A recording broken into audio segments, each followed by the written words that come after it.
Good morning, good afternoon, good evening. To those of you who have not had a chance to meet Botswana's president-elect, here is the opportunity to meet him face to face.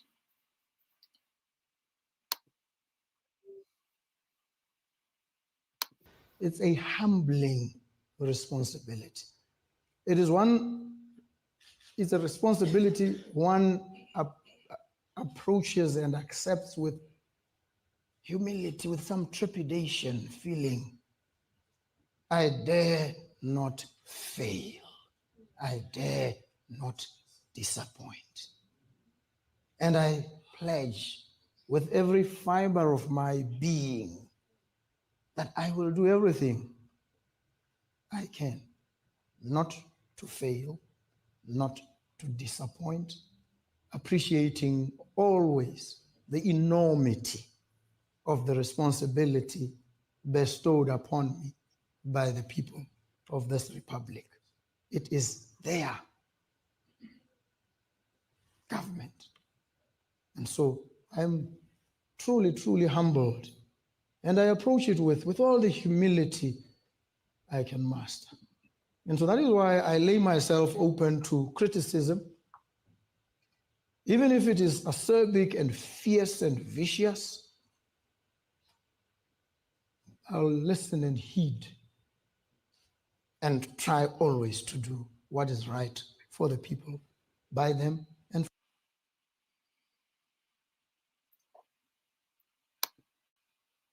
Well, what do you think? Good day to everybody, and thank you for joining our show.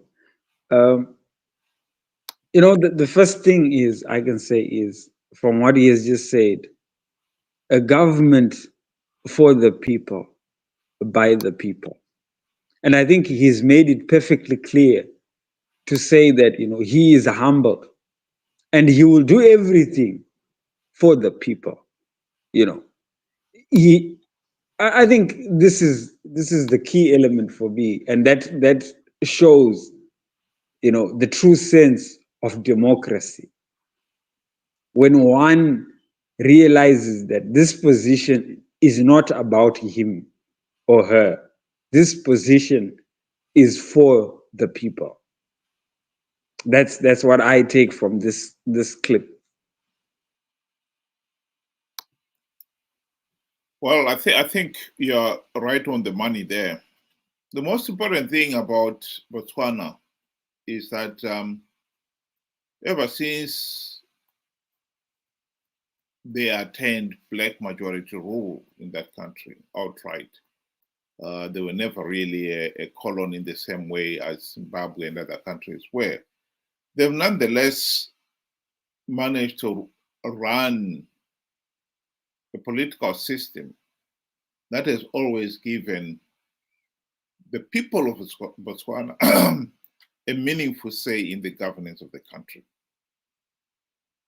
No one can dispute reports that I've gone through so far have clearly said the elections were free, fair, and credible, and the oppositions or the various parties who participated in those elections accept the result. The people of Botswana themselves accept the results as the democratic will of the people. When you compare and contrast with what is happening in countries like Mozambique and, of course, Zimbabwe, our own country, where every election is disputed because the whole process is not clear. That is when you realize that we have got a long, long way to go. I also like his acceptance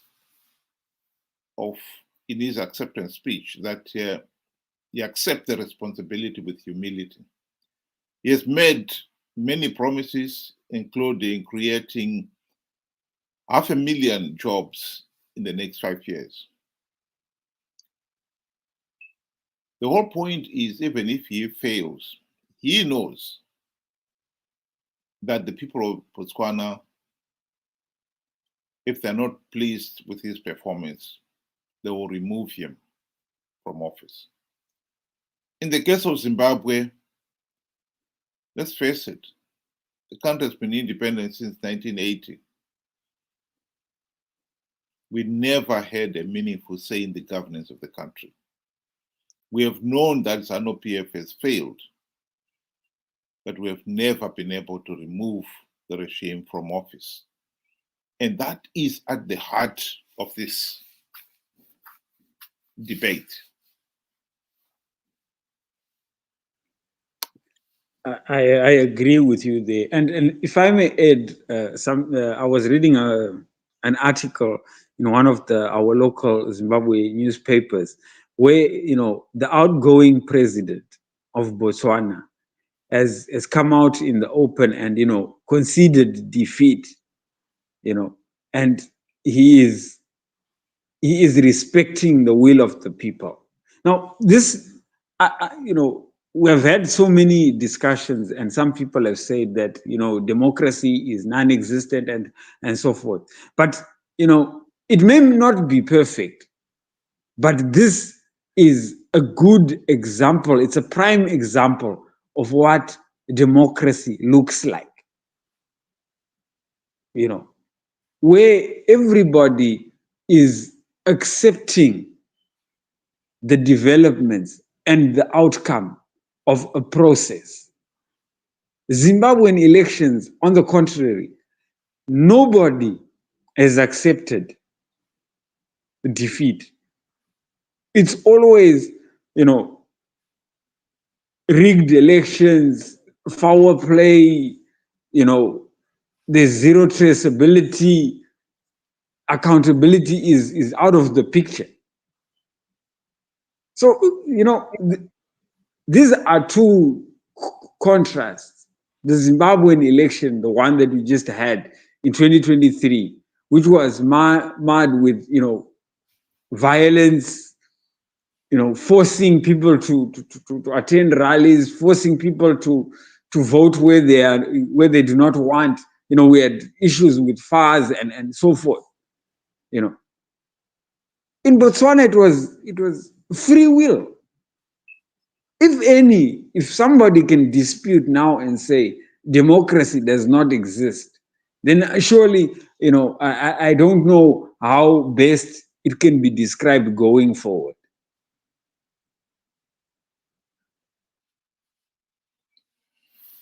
Yeah, the other issue that has arisen actually from this Botswana election is the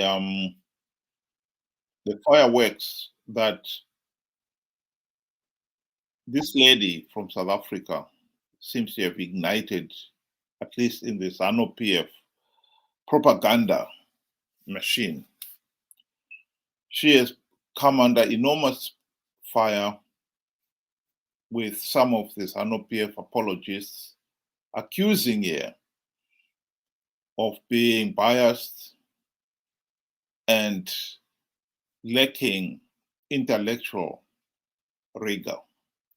This is what she said. To perform badly. And I think the other issues are bread and butter issues. Botswana were not happy in terms of the direction the country was taking, the corruption, the association with Zimbabwe also, and the Zimbabwean Zanu PF officials being so brazen in going to that country during election, posting on social media their support for the BDP. Yes, we know they are former liberation organization, but don't rub it in, particularly when you know that in your own country you have issues. And therefore, I think the other issue that is becoming a problem, it is the Zanu PF in the region. It's becoming notorious, but secondly, at the time its president is the leader of the SADC. He even, congratulated Mozambique even before the Electoral Commission of Mozambique could pronounce results. And therefore, these issues leaders are arrogant, they think don't count, and they tend to undermine the voters. And sometimes the voters are watching every move. And I think the issue of arrogance, the issue of sidelining those who supported you when it was not fashionable to do so, always leads to disaster. Sure. And I suppose... I think it is a pertinent point that she has raised there. Whether we like it or not, Zanu PF rigged, blatantly rigged last year's elections. And the regime claims that the elections were free, fair, and credible. I think it's bad enough that they rigged Zimbabwean elections, but what is making this becoming intolerable is the way Zanu PF has continued to interfere in other neighboring countries' electoral processes with a view of exporting its vote rigging skills. I totally agree with the lady in roundly condemning Zanu PF's political interference. Every Zimbabwean with half a brain should be hanging their head or her head in shame that Zimbabwe has been involved in trying to orchestrate rigged elections in other countries.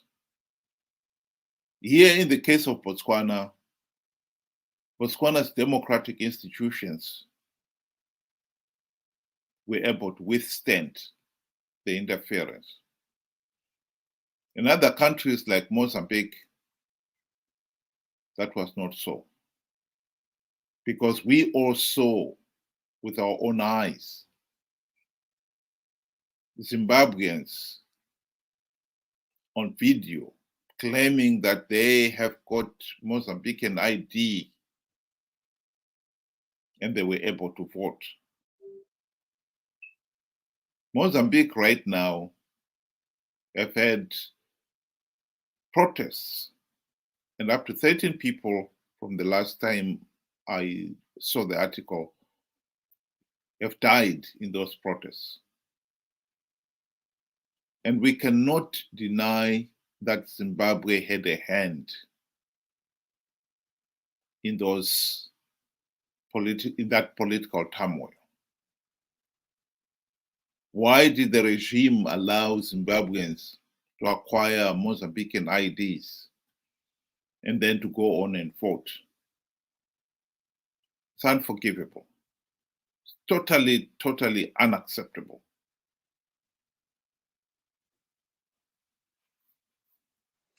You're very right there. You know, Zimbabwe, especially, you know, Zanu PF is very infamous for manipulation of, you know, election results. Well, basically the whole election process. And, you know, rightfully, like you said, the past Mozambican election where Zimbabweans could easily have access to Mozambican IDs and you know, were allowed to go and vote. You know, that is unacceptable. And one thing I'm glad is, you know, other African countries, other Southern African countries, SADC countries, they are actually complaining about Zanu PF in interference in other countries, you know, electoral processes. Zanu PF does not want anybody to have a say in their process, but they want to go and force the outcome in another. I think that is very, you know, that is very wrong and unacceptable, you know. And I'm glad, you know, it was brought up during the process when Zanu PF went to Botswana and wanted, you know, to help out in the process there in South Africa as well, when they visited the ANC and pledged to help. And we know that this help is just sheer manipulation of figures and forcing people, taking away the people's will. And rightfully, that has been, spotted out, and they have been shamed. And, the icing on the cake is that whoever has been associated with Zanu PF in democratic countries have lost. So, which means future association or future, having anything to do with Zanu PF is just going to lose you votes, which means, in short, that Zanu PF stronghold in SADC is slowly losing its grip. And I'm very, very glad about that. But then we still have an issue. How do we get Zimbabwe to this state where, democracy is the light at the end of the day?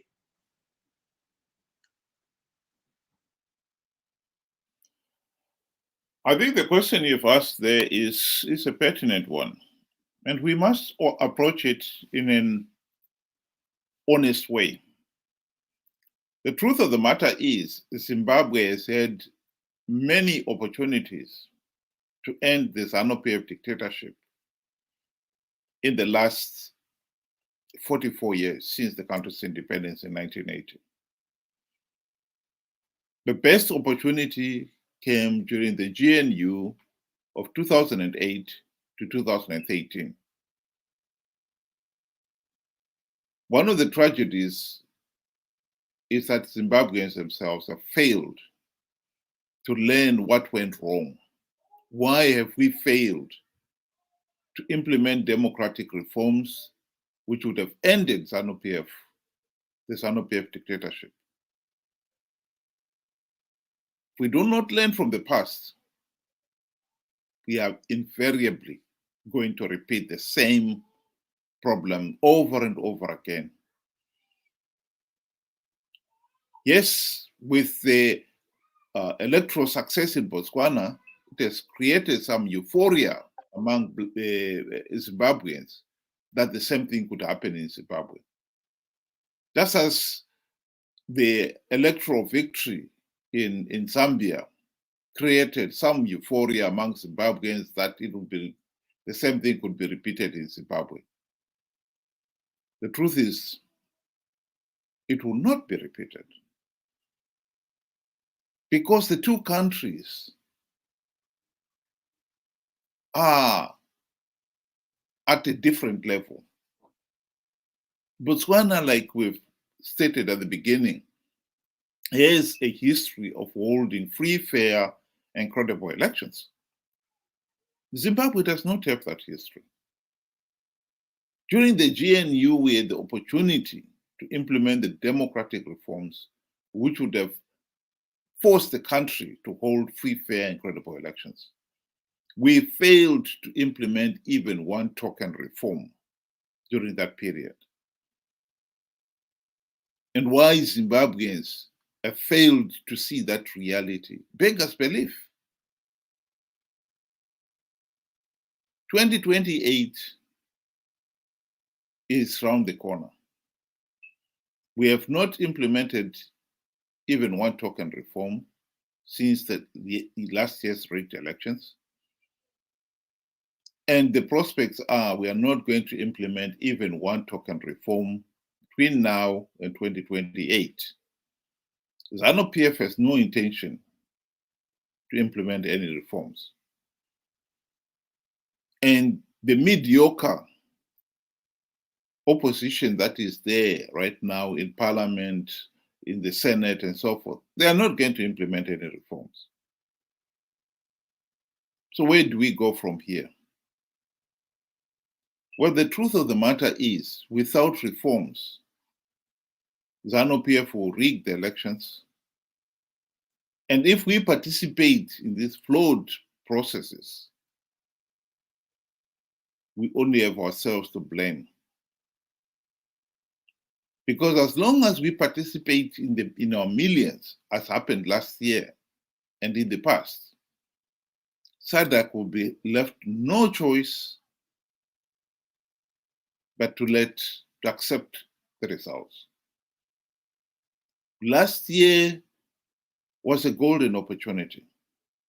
SADC election observers and the AU election observers condemned those elections as flawed and illegal. But when they looked at the number of Zimbabweans who had participated in those flawed and illegal elections, over 2 million voted for Chamisa alone.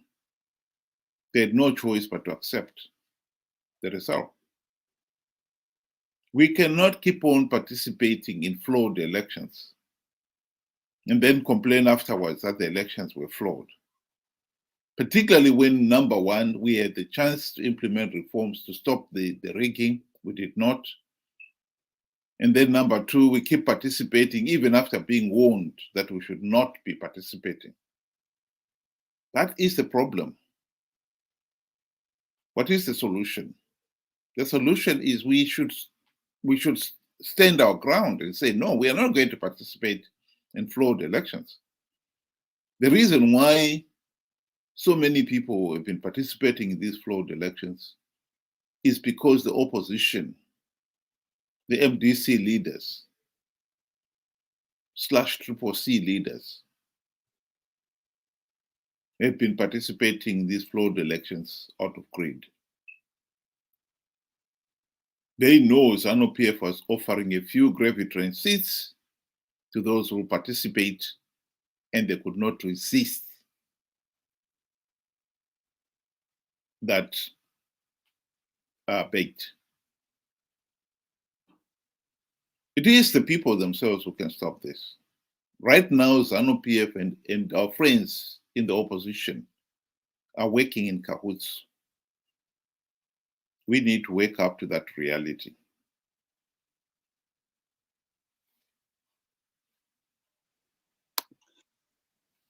Thank you for that very, very, detailed explanation as to how Zimbabwe can actually attain, the freedom such as we are seeing in Botswana, Zambia, and South Africa. And on the same note, I would want to say, we have been complaining that the democratic space in SADC is so small, but here we are. We should be taking this as a very, very good development for Zimbabwe. It is a window of opportunity that has just been availed to us. The democratic space is increasing. But it increasing, like you said, it does not guarantee that what is happening in Botswana, South Africa, and Zambia, and any other place is going to happen in Zimbabwe, unless us as Zimbabweans, we create that space and we take advantage of the opportunity that there is finally, democratic space in SADC. We cannot continue, going around in circles. Rigged elections, cry the day after. Rigged elections, cry the day after. We have to put that to a stop. What we need to do is to hold our leaders accountable. Force change, like you said. If we don't take this opportunity, we cannot continue blaming others but ourselves. It is us who have failed ourselves. Period. And I hope, with these developments, yes, everybody is excited. Don't get told that whatever is happening around will happen in Zimbabwe as long as the situation or the political environment is the same. Zanu PF will rig the elections, and whoever is in the opposition will cry the very next day, or worse, lead us on to protests that will have some of us killed. whoever is calling for elections, vote for us in numbers. Ask them, what have you done to purge this toxic political environment in Zimbabwe? What reforms have you put in place to cleanse our political environment? You know, you look back at the 2023 elections, all observer missions, you know, statements said exactly the same thing. Zimbabwean elections are not free, they are not credible, and they are illegal. So all of a sudden, if we do not, you know, fix that, how do we expect tomorrow just to automatically change and be free and credible? That's impossible. That's, you know, that's daydreaming. We have to put in the work to get to an extent where, you know, countries like I said, Zambia, South Africa, and Botswana are at. Otherwise, we will continue in this hellhole. Thank you. Thank you very much, Benjamin. I just want to conclude by giving the platform to Dr. Mumba, who was the chairperson of the SADC Election Observer Mission, and what he had to say to advising Zimbabweans what we should be looking for if we want free, fair, and credible elections in the country, particularly if we want to see Zimbabwe become another healthy and functioning democracy, as we can see is the case in Botswana. Said to me, Mr. Vice President, go on behalf of SADC, and all I expect from you is to help to give the Zimbabweans a free, fair, and credible election. Those are the only, he said it twice. I need nothing from you, Mr. Vice President, but free, fair, and credible election. You would have done your job. When I was in Zimbabwe, and we were on our way to go and see President Mnangagwa to pay a courtesy call on him, I contacted the president here, President Hakainde Hichilema. I said, Mr. President, we are going to see your colleague. Do you have a word for him? Any greeting, whatever? He said, no. The only thing you tell my colleague is that let's go ahead and give the Zimbabweans a free, fair, and credible election. He repeated the same words. So there was one. In other words, if we really want free, fair, and credible elections, it is within our power. But first, we've got to stop this madness of participating in flawed elections that we know are flawed. So flawed, so illegal. The only logical step is to withdraw, as David Coulthard said in the quotation that I was showing at the bottom of the screen there. Those of you who were able to join us today, thank you very much. We hope you'll be able to join us again tomorrow, 8 o'clock Zimbabwe time, or 6 o'clock UK time. Thank you and good night.